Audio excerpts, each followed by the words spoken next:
संगीन हालात हैं, माशी पेचीदगियाँ हैं और पाकिस्तान इंतहाई गंभीर हालात से गुजर रहा है। इस 15 दिनों में इंशाअल्लाह फैसला बेहतर फैसले निकलेंगे। इमरान खान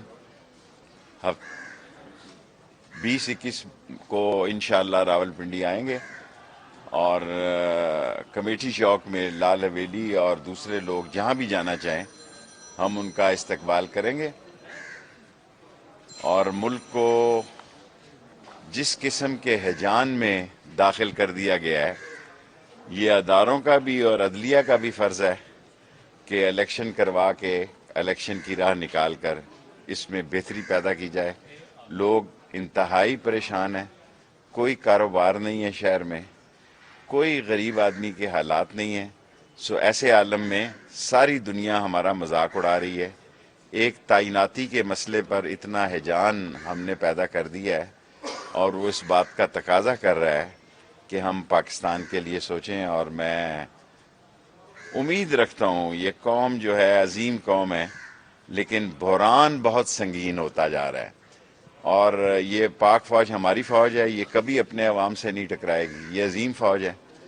और अब सारी जिम्मेदारियां अदलिया के कंधों पर आ रही हैं, क्योंकि पाकिस्तान को बचाना है और आगे लेके जाना है। शेख साहब, इमरान खान को अपने जख्म दिखाना पड़ गए, इतने प्रोपेगेंडे किए गए। और दूसरा जो तोशा खाना वाला मामला अचानक दोबारा सर उठा गया, घड़ी बेची, खरीदी। देखिए, छोटा सा सवाल किया करें ना मलिक साहब, मैं छोटा जवाब देता हूँ।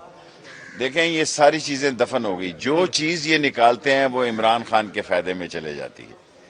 मैं आपको यकीन से दिलाता हूँ कि 6 महीने में ये नाअहल, बांझ और न डिलीवर करने वालों ने जो भी बयानिया बनाया वो सत्यानाश हो गया और वो इमरान खान के हक में चला गया और इनके खिलाफ चला गया। शेख साहब, ये बताइएगा कि इमरान खान साहब तो अमरीकी साजिश से उन्होंने यू टर्न ले लिया है, क्या आप अभी समझते हैं कि अमरीकी साजिश वाकई? मैं साइफर में दोनों मीटिंगों में मौजूद था। साइफर एक हकीकत है और हमारे बाद भी 2 मीटिंग्स हुई हैं और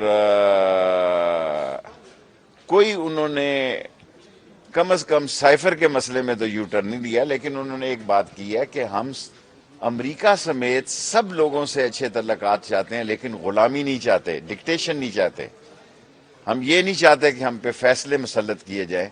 हम ये चाहते हैं कि हमें एक जिंदा कौम की हैसियत से हमें इज्जत और एहतराम से देखा जाए। ये बताएं, जो अभी अहम तैनाती होनी है उस हवाले से आपका ज़ाती मौक़िफ़ क्या है?